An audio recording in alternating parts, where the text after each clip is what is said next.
Bonjour tout le monde et bienvenue au carrefour de l'île Saint-Jean, dans le berceau de la Confédération. Moi, je m'appelle Sean Casey et je suis député de Charlottetown, fier représentant de Charlottetown au Parlement du Canada. Et je suis honoré d'être votre maître de cérémonie aujourd'hui pour cette annonce historique pour les enfants, pour les familles, pour les parents et pour notre société en général. Before we get too far along, I wish to acknowledge that the lands on which we gather are the traditional territory of the Mi'kmaq people, Abequit. They are the past, present, and future caretakers of these lands. And we have quite a collection of dignitaries here. Please bear with me. We have someone who will be more formally introduced at the end of this long list, the Prime Minister of Canada, the Right Honourable Justin Trudeau.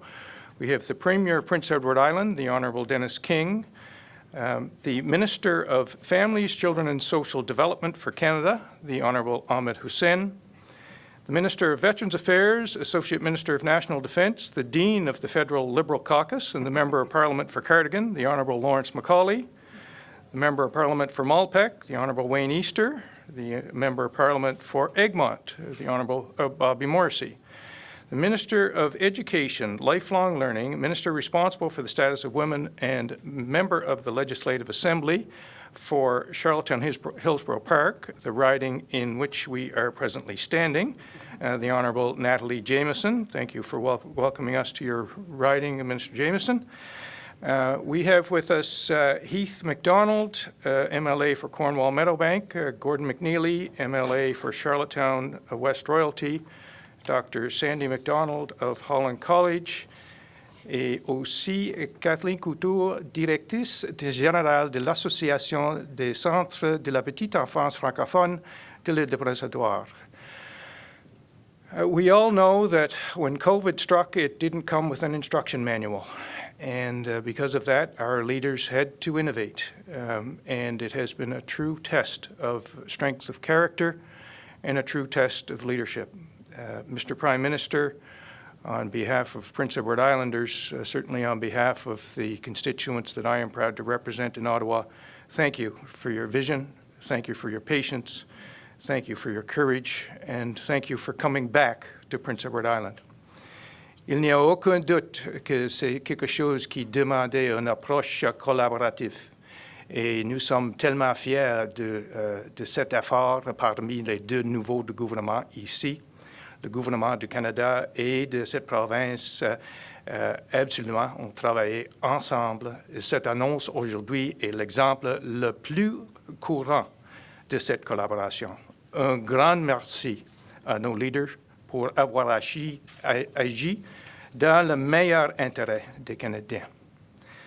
Sans plus de présentation, Mesdames et Messieurs, le très honorable Premier ministre du Canada, Justin Trudeau.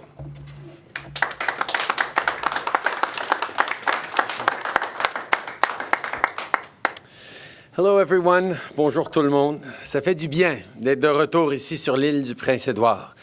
Merci à Sean et à l'équipe du Carrefour de l'île Saint-Jean pour votre accueil chaleureux.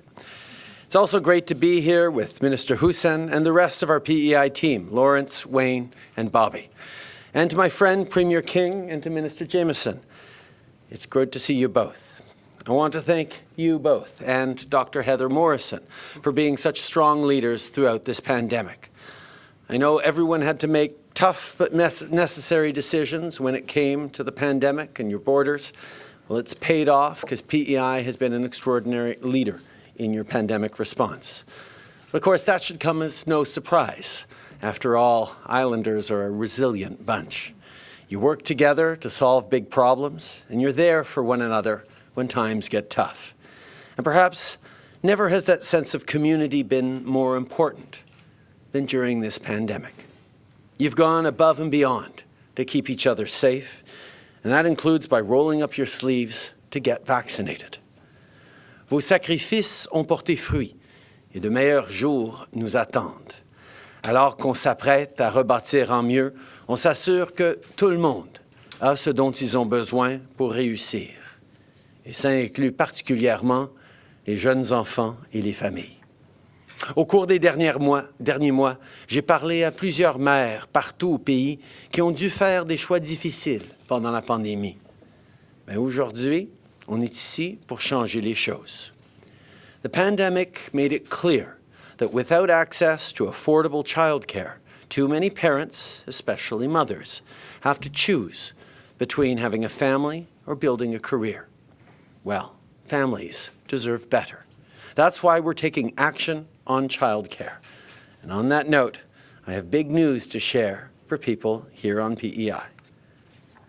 Today, I can announce that we have signed an agreement with the government of PEI to provide parents on the island with $10 a day childcare for kids under 6. And we're going to get there, Premier King tells me, within 3 years. This ambitious timeline goes to show not only how dedicated PEI is to making life more affordable for families, but it's also an example of how working closely with the federal government means real change happens fast. So we're going to reach $10 a day childcare here on PEI in 3 years.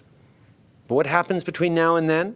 Well, to begin with, average childcare fees will be cut in half by the end of next year. And within 2 years, we'll create over 450 new childcare spaces on the island. This will make life more affordable for you.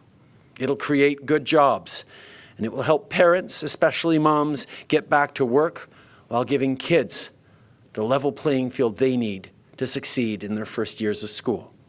This is real change that you can count on. Notre entente va augmenter le nombre de places en services de garde à but non lucratif et soutenir le recrutement et la rétention de travailleurs qualifiés. Peu importe où vous vivez, c'est important que votre enfant ait une chance réelle et équitable de réussir.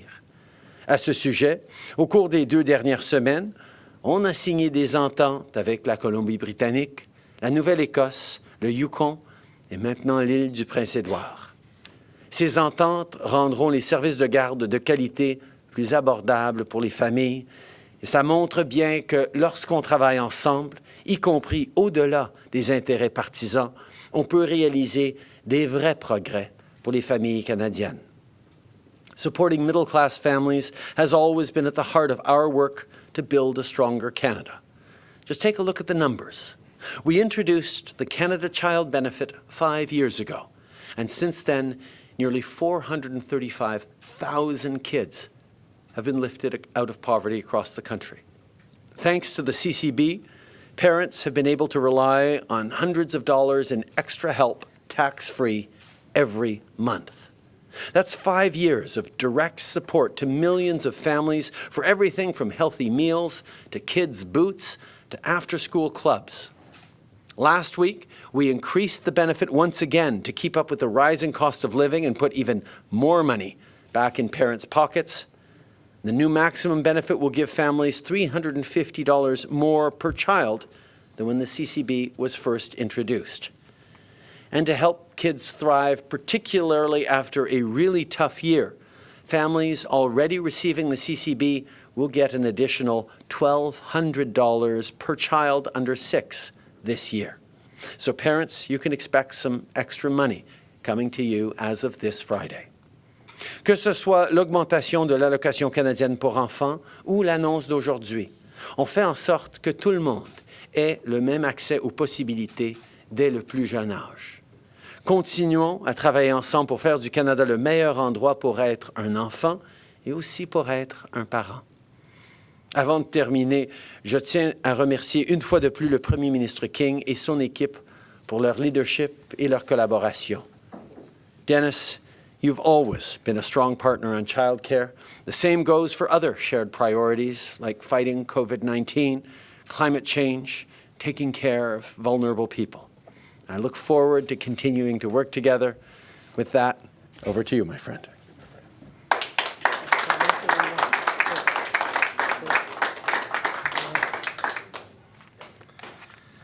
Well, merci. Thank you very much, Prime Minister.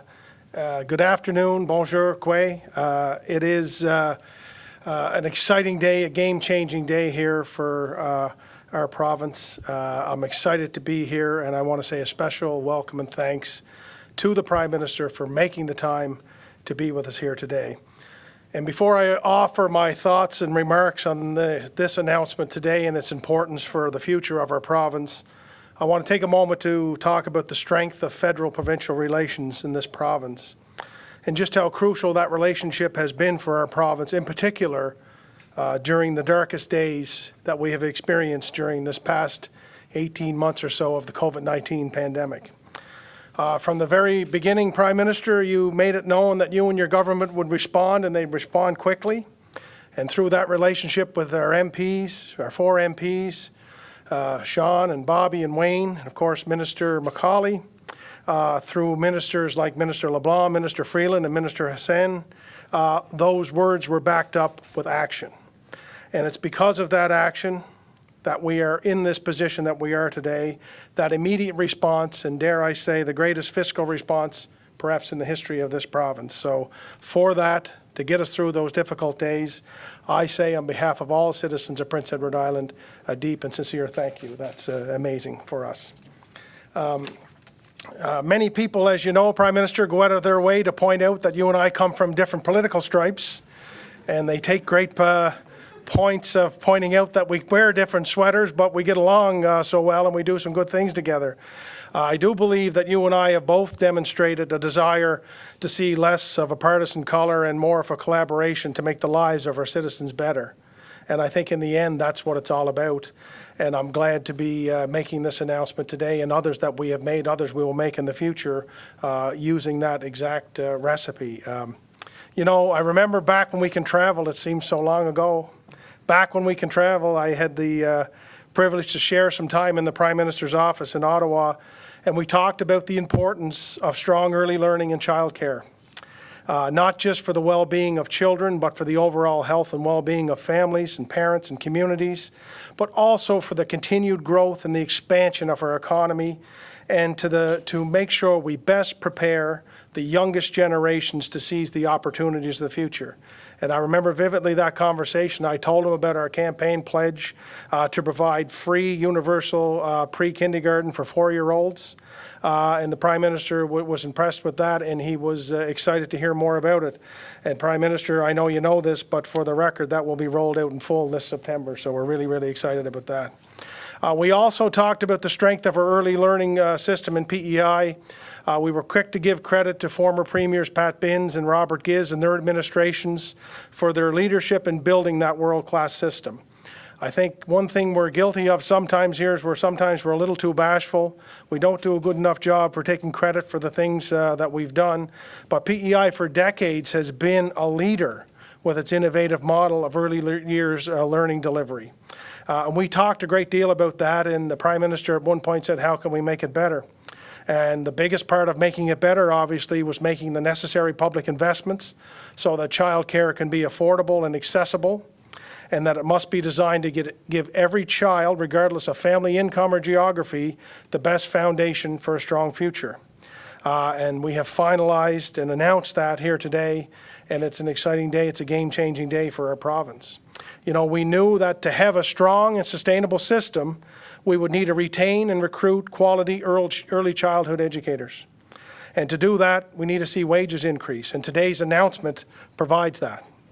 As well, it provides us with the necessary resources to work with our post-secondary educational partners to ensure that we are providing the best training so that we can provide the best start for our children in the future. I can't help but say that particularly within the last 18 months, there are many days in our jobs that are difficult and challenging, but it's days like today when we stand and make an announcement like this, and one that we know will change lives for the better, are really, that really mean so much. Having access to more, for more children is a great equalizer for all in this province. Leaving more disposable income in the hands of working families will allow them to provide for more basic needs and extracurricular activities. So this is a positive step forward in the reduction of poverty in our province.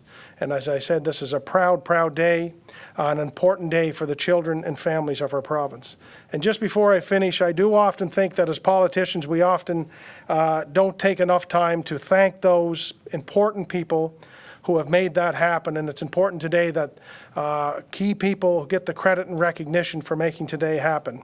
Firstly, those who operate early learning centers in this province and those who are with our children every day. You're the reason we're here. You're the reason we do this.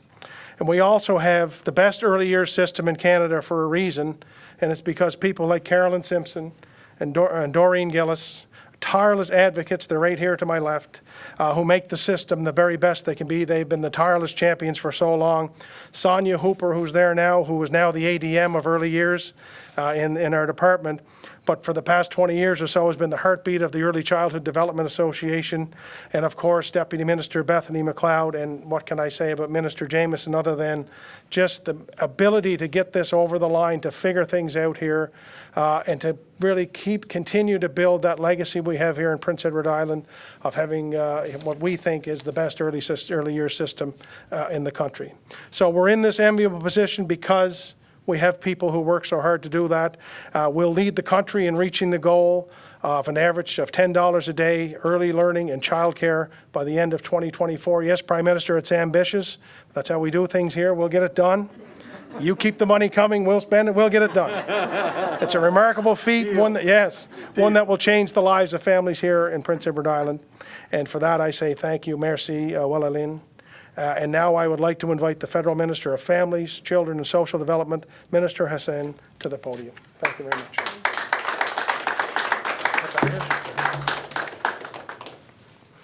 Thank you, Premier King. Good afternoon, everyone. Bonjour tout le monde. Oh, sorry.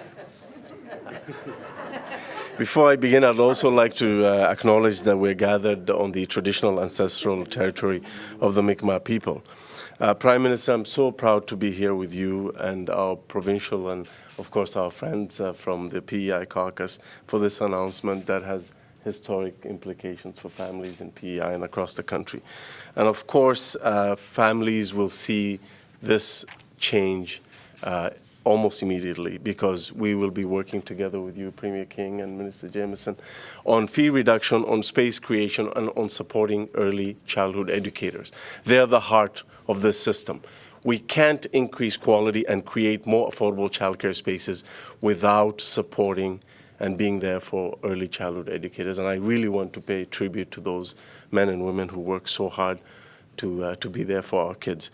L'accord entre notre gouvernement et celui de l'île du Prince-Édouard est le premier de son genre dans l'histoire de la province. I've had conversations with many families across the country, including right here in Prince Edward Island. And parents, especially mothers, have stressed how important it is for them to have access to not only affordable, but high quality, inclusive and accessible childcare. And they've said that they want that now. I'm reminded of a particular conversation that I had virtually with Nate and Melissa, who have 2 kids under the age of 6, and how they had a really difficult conversation between them, the parents, on who was going to give up on their career so that one of them would stay home and to take care of their kids during the pandemic. And they were challenged because of that, because of a lack of access to affordable childcare.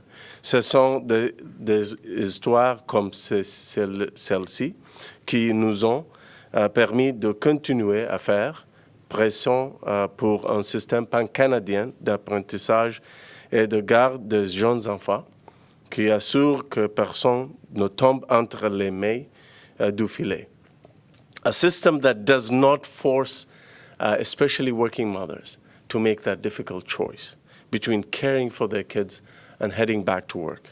A system that enables us to recruit and retain a well-paid, highly skilled and highly motivated workforce, giving early childhood educators the tools that they need to succeed so that they can deliver high quality and inclusive childcare for our kids. Ultimately, this is about building a system that will give every child the best possible start in life. And that's why I'm very pleased that not only will we be moving forward with this system right here in PEI, but we will reach our target of $10 a day by 2024, Premier. Congratulations for that ambition, meaning 2 years ahead of schedule. C'est une excellente nouvelle pour tout le monde qui s'appuie sur nos investissements à travers la province. dans l'apprentissage et les services de garde de jeunes enfants. This includes the continued expansion of spaces in the early years. It builds on the great progress, Minister Jameson, that we've built together, that we've achieved together since 2017. And it's making sure that there is adequate number of spaces for vulnerable families, for parents who are seasonal workers, and supports for children with disabilities. It's making sure that each and every child in Prince Edward Island can see themselves in the system. Now, I'd like to turn it over to my colleague and counterpart. You've had enough of me over the last couple of weeks. We've been going back and forth, but I gotta say, your department and your team have been an extreme pleasure to work with. You have been ambitious. You've pushed us to get to the right deal, and it's been a while. We've come a long way since February when we talked about this vision, and I'm so proud to welcome you to the podium, and thank you so much for everything that you do. Merci beaucoup.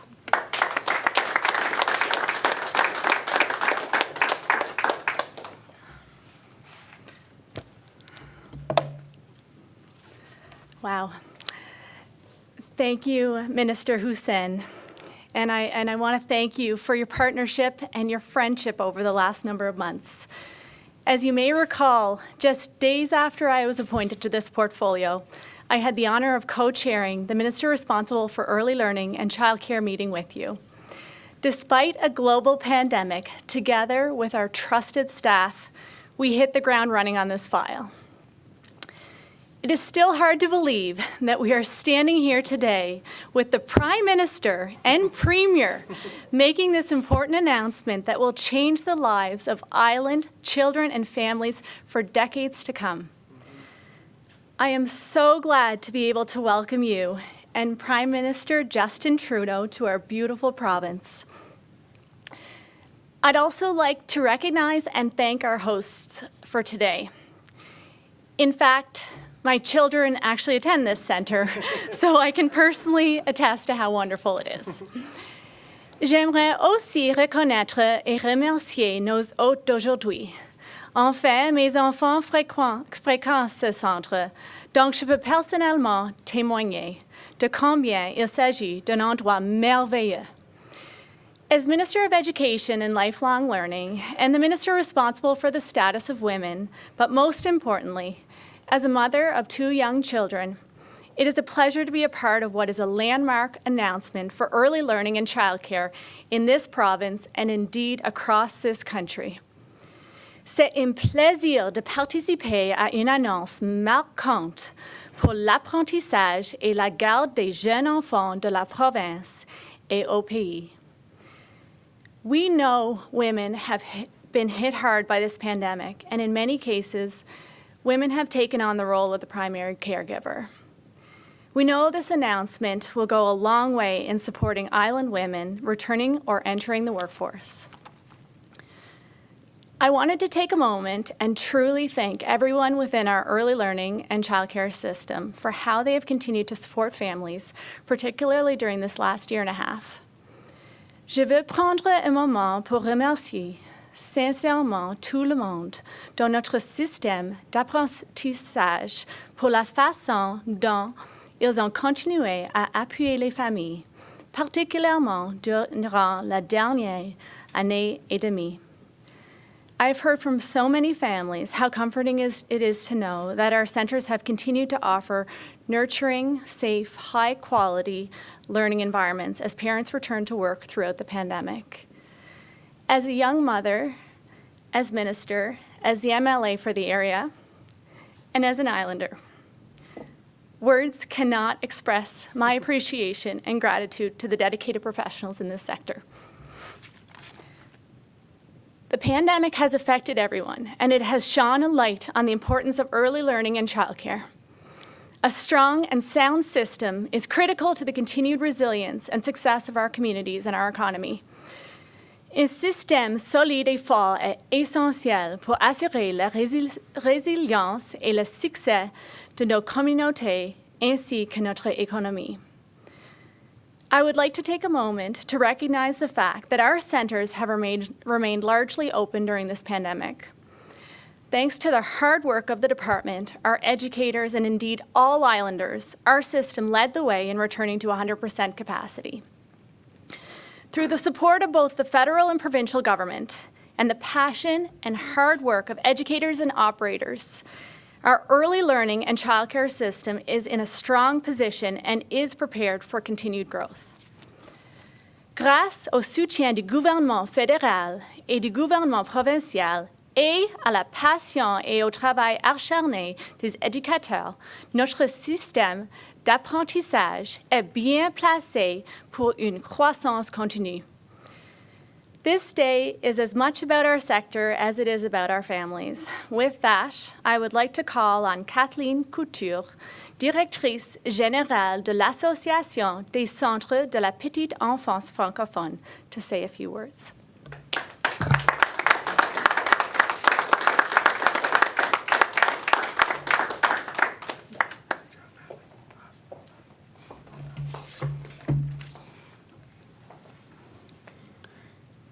Merci à nos invités distingués et un grand merci tout particulier à notre première ministre, l'honorable Trudeau. Merci beaucoup. Et bienvenue dans notre petit coin. Oh, bienvenue dans notre petit coin. Merci encore. Ici, le centre éducatif L'Île Enchantée, c'est un de nos 6 centres francophones ici à l'île du Prince-Édouard. On est très fiers que vous êtes tous venus ici aujourd'hui. Funding from the federal government has proved to be an essential determinant in enabling our provincial government to further support our early childhood education programs and the indispensable staff we have. And this 5-year agreement will be a welcome measure for numerous families who struggle with financial stress and hardship. This announcement is an opportunity to put in place concrete measures that will have a stronger chance to alleviate the barriers faced by too many families who should not have to choose between joining the workforce and providing an early childhood education to their children in a certified environment. After 35 years in the field, I began when Brian Mulroney was Prime Minister. I am so excited to be part of what is the promise of a true national childcare system for Canada. As we all know, you cannot have quality early childhood education programs without a strong, trained workforce. We are here today also to celebrate the expected workforce strategy that our provincial government is planning and to put into place as we move forward. I feel, on behalf of all of the early childhood educators and the workforce in Prince Edward Island, that public recognition of the value of our profession and adequate means to fulfill our responsibilities are essential. An appropriate increase in wages, along with a solid retention and recruitment plan that are supported by both a federal government and a provincial government, are concrete ways to demonstrate that our early childhood sector and our educators are valued. We appreciate that fully. Today's events represent an important milestone in the development of early childhood education on PEI and in Canada. We are talking about population growth and about the development of industries and communities all the time. Today, we are recognizing that the children are the bones and the roots of our country. We need to take great care of them to be able to enable them to grow into our next future healthy environment. Le contexte de la pandémie a mis en évidence le caractère indispensable des services de garde dans un environnement sécuritaire pour permettre aux parents de continuer à contribuer au marché du travail. L'annonce aujourd'hui est le genre de mesure qui donne de l'espoir à tous les intervenants et bénéficiaires du secteur de la petite enfance, surtout pour une communauté comme le nôtre qui trouve en situation minoritaire, ici à l'île. Je suis très contente de participer à cette journée marquante en petite enfance. Je vous remercie beaucoup pour votre attention. Puis, je ne serais pas moi si je ne pourrais pas dire « Wouhou! » J'aimerais passer le micro. J'aimerais passer encore le micro à l'honorable Trudeau. Merci. Bravo. Well done. Merci, Kathleen. Happy to take questions from media now, for me or for the Premier, if there's any tough ones. Merci. On va maintenant passer à la période de questions avec une question, un suivi, one question, one follow-up. We have a 25-minute question period. First reporter. Bonjour, good afternoon. Julien Cacheur, Radio-Canada. Monsieur le Premier ministre, vous avez dévoilé votre plan en avril pour ces garderies à $10 en l'espace de 3 mois, on va dire, je pense, depuis le mois d'avril. C'est la 4e entente. Ça a mis un petit peu de temps à venir, mais là, vous multipliez les signatures. Comment se sont passées les négociations avec le gouvernement de l'île du Prince-Édouard et est-ce que finalement, depuis que vous avez signé la première entente, c'est plus facile de signer avec les autres provinces?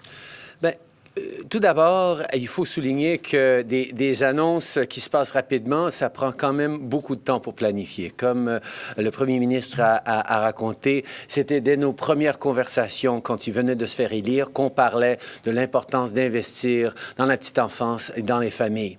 En 2017, le ministre Ahmed Hussein a commencé à négocier à signer des ententes avec toutes les différentes provinces, justement pour des investissements du fédéral pour faciliter la livraison de services de garde pour les enfants. Donc, ça fait plusieurs années qu'on est là-dessus. Mais ça prenait la pandémie pour que ce soit pas juste une priorité pour le gouvernement libéral, mais que ce soit, ou pour les provinces, mais que ce soit aussi une priorité pour les milieux des affaires, pour les économistes, qui comprenaient ce que les femmes, les familles et les premiers ministres progressistes le savaient depuis longtemps, c'est que c'est un investissement nécessaire, pas juste en programme social, mais pour l'économie. Alors, quand notre ministre des Finances, la première femme ministre des Finances, Chrystia Freeland, a choisi de mettre un investissement massif dans le budget de 2021 pour la relance post-pandémie sur les services de garde, on s'est mis tout de suite à négocier avec les provinces. Évidemment, il y avait plusieurs provinces qui avaient déjà des longueurs d'avance. La Colombie-Britannique était engagée là-dedans. On était très contents d'avoir eux comme premiers, mais en même temps qu'on négociait avec la Colombie-Britannique, avec la Nouvelle-Écosse, on négociait avec l'île du Prince-Édouard. Chaque province a des modèles légèrement différents. Alors, il fallait qu'on arrive à un niveau où on pouvait dire 10 $ par jour dans les années à venir, qu'on réduise de moitié dans la première année et qu'on soit là pour les salaires et la qualité d'emploi des travailleurs et travailleuses dans le milieu, mais aussi des investissements qui allaient durer et faire partie d'un avancement rigoureux. C'était des négociations extrêmement positives, mais je dois dire que l'ambition et la présence et l'engagement du premier ministre King à cet enjeu-là m'arrive à pas du tout être surpris que l'île du Prince-Édouard est un des premiers à avoir signé. Et je dois souligner d'abord que ça souligne à quel point les trois différentes provinces avec qui on a signé, c'était un gouvernement NPD, un gouvernement libéral et un gouvernement progressiste conservateur. Alors, ça démontre à quel point on peut et on doit travailler ensemble au-delà des lignes partisanes pour livrer pour les familles et pour ce faire, le premier ministre King a été un grand ami et partenaire. Monsieur le Premier ministre, pour rebondir sur cette annonce, vous êtes aujourd'hui dans un centre scolaire communautaire francophone, dans une province majoritairement anglophone. Est-ce que c'est aussi un moyen pour vous d'envoyer un message à la communauté francophone qui vit hors Québec? D'abord, en tant que parti, on a toujours été là pour défendre les minorités linguistiques officielles à travers le pays. Et je peux souligner que, d'ailleurs, à l'intérieur de l'accord qu'on a signé maintenant avec 4 différentes provinces et territoires, parce qu'on a le territoire du Yukon aussi, à l'intérieur même, de façon explicite dans l'accord, on mentionne l'importance d'offrir des services de garde et d'assurer des services de garde en langue officielle minoritaire. Donc, cette protection de notre belle langue française à travers le pays et des communautés linguistiques minoritaires, c'est toujours au cœur de ce qu'on va faire. Je vous remercie. Merci. Hello, Brittany Spencer, CBC. Thank you for taking our questions. I guess my first question is about the time period that these goals have been set to have $10 a day daycare within 3 years. My question is how? How is this going to be accomplished within this shortened time frame?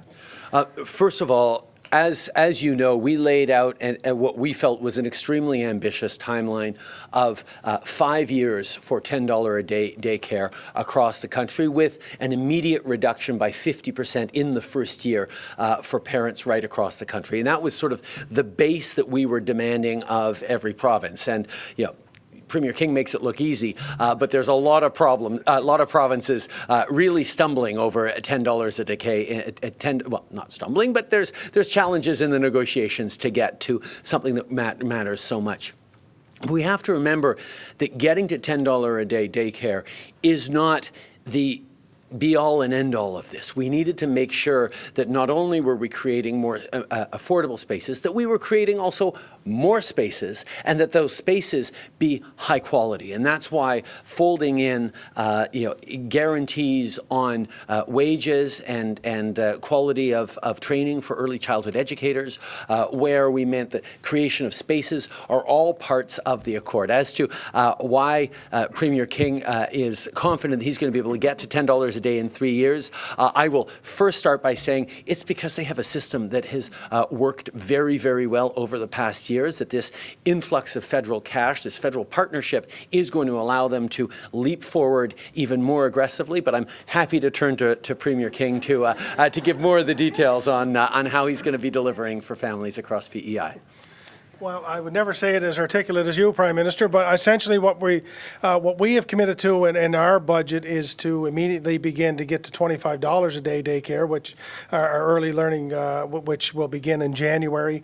We're also doing 4-year-old pre-K, which is starting in September, which will be universal and which government will pay the cost. So what you'll see, ours is a little bit more innovative and unique here, essentially that if you have a 4-year-old who's in early learning center, the government will pay for the 4-year-old component of it, and then your cost will be fixed beyond that and on the sliding scale backwards. And the infusion of cash from the federal government is targeted a little bit more easily here, simply because we're a smaller jurisdiction, but also because we have a model which is provincially regulated. We know who is in this field, and we know who we need to work with, how we can target and expand spaces so that we don't just create 300 new spaces in Charlottetown or Summerside, but there's more spaces in Tignish and Surrey and beyond. So we, as I mentioned in my remarks, we have a tremendous leadership group within our Department of Education and Lifelong Learning who have built this system. They have negotiated feverishly with their federal counterparts to maintain that system. And we actually think and hope, and perhaps you might see down the road, that other jurisdictions may want to try to adopt what we do here. So, thank you. And for my follow-up question, you sort of touched on it there, Premier, about those new spaces, those 450 new spaces. My question is about how will those spaces be allocated? And I know they will, in this deal, they've been promised over the next 2 years. And how soon can we start to see some of those spaces roll out? Yeah, I think those will be some details that we'll certainly share, Brittany, in the days ahead. The ink is barely dry on this one, but our cabinet was briefed this morning by our leadership team here, and they were asked many of these questions as well. And I think what you will see in the days and weeks ahead is to determine, first of all, where the needs are. There's also some special negotiations and conversations that will take place with our BIPOC community, with the Indigenous community as well, to find out what the barriers to maybe accessing childcare, is for those individuals and those groups as well. So there is a meticulous plan that will be laid out here in the days ahead. But just for today, this is an exciting announcement, obviously, and it is our desire to see, every child in Prince Edward Island have access to this, an affordable, accessible, early years plan, so they get the best start in life. So, thank you very much.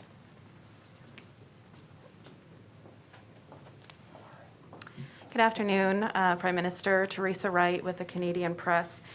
More than 8,500 unionized staff with the Canada Border Services Agency have given their union a strike mandate, with action potentially starting on August 6th. How would a strike impact your plans to reopen the border to vaccinated U.S. travelers on August 9th? And what will you do to prevent job action? Obviously, we will be working very closely with the CVSA union to make sure that we're negotiating, getting to the bargaining table, trying to figure out a path forward. It's been a tough year for everyone. It's been a tough year for people in just about every line of work, but the border guards have been challenged with reduced numbers, yes, but also an increase in things that they've had to verify as people have come through the border, come across our border for essential travel. So we recognize that there have been challenges, but we're going to work with them, and we're hopeful that there won't be any disruptions. And nearly all of Europe is covered by a vaccine passport, and New Zealand and Australia are close to having such documentation ready. Meanwhile, 16 months into the pandemic in Canada, we still have not heard exactly what or how or when the federal government plans to provide vaccinated Canadians with proof of their status when they travel abroad. What is Canada doing to develop a vaccine passport system, and will it be ready this year?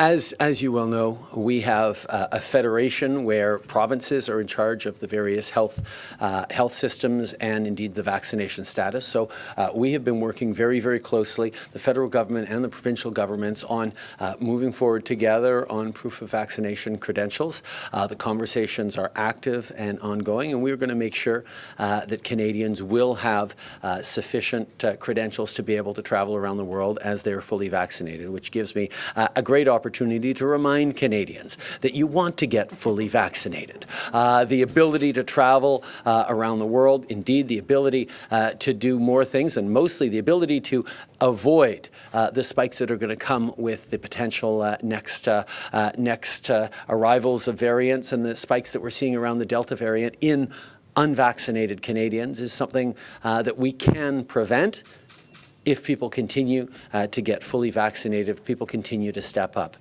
Do it to protect yourself, do it to protect your family, do it to protect your community, do it to protect kids who can't yet get vaccinated when they're under 12. We need to keep pushing through so we can end this pandemic once and for all. Thank you, Teresa. And so does that mean that you're going to be leaving it up to the provinces, or is the federal government taking a lead on this? The federal government will be involved in the international level of certification, so we have a role to play to make sure that the credentials that Canadians have are going to be able to work or be accepted around the world. But there's lots of active conversations with the provinces on what exact form that will take. We're going to try and make things simple and efficient for Canadians. Thank you. Tout à fait. Nous savons que c'est important de pouvoir voyager encore une fois. Et pour cela, nous travaillons avec les provinces sur des certificats de vaccination, sur un processus par lequel les Canadiens vont pouvoir avoir une preuve de vaccination pour voyager à l'international. Mais c'est des conversations qu'on a avec les provinces qui, évidemment, détiennent les informations dans leur système de santé pour leurs citoyens. On veut respecter la vie privée, on va travailler en partenariat avec les provinces, mais on va s'assurer qu'on a une preuve de vaccination adéquate pour que les gens puissent voyager dans le monde. Perfect. Hi, Mike Robart from The Guardian. So my question is about sort of the universality of the program. Given that there's 7,200, give or take one, children as of July of last year in the province, with the extra 452, that still leaves a little over 3,000 kids wanting spaces or potentially needing spaces. So I wonder how long until that demand is met to make the program truly universal. I think that is a great question for Dennis. And I'd like to pass it down the line here as well.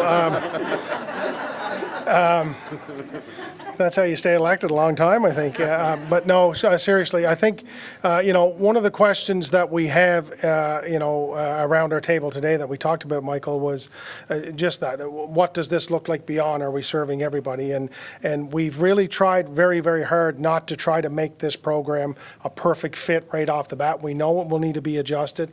We know we'll need to learn more. We have a great relationship through the Early Childhood Development Association, also all of the early years centers. So we know where the needs are and where we can forecast the need going forward. But I think it's fair to say our desire here in the shortest amount of time as possible is we want to make sure that this is available to every child in Prince Edward Island, no matter how much money your parents have or where you live or what your background is. We want this to be provided to everyone as soon as possible, and that's the ultimate goal. And as to how we get there, we'll start to sort of roll that out over the days ahead for sure. And then follow up along the same lines. I know it's in here saying there's going to be 15 new spaces for children with ASD, but I wonder what other supports you can announce for children living with disabilities to, again, make it more universal. Yeah, maybe Minister James, maybe, yeah, sure. This is a great, Very glad I learned this, He was ready for all the tough ones for me. Yes, thank you for the question, and thank you, Premier, for passing it along to me. Certainly, we recognize the importance of supporting our children who have autism or on the spectrum or have special needs. And it's since being appointed to this role, it has been a priority for me. And if I had a day, I would describe to you what we've done on the autism file specifically. Certainly as it relates to our special needs children, as you had said, there'll be more children that have access to those services. In addition, we'll be hiring some additional individuals within the department to support those needs. And also, what we've heard from our special needs assistants and our autism coordinators is that we need to ensure that they are compensated accordingly and appropriately because they do such important work for our children. And it is a commitment by this government to ensure that they are on the wage grid in a very short order, because that is something that I've heard loud and clear, and we just want to make sure that all of our kids have access to the most quality education starting at a very young age. Thank you.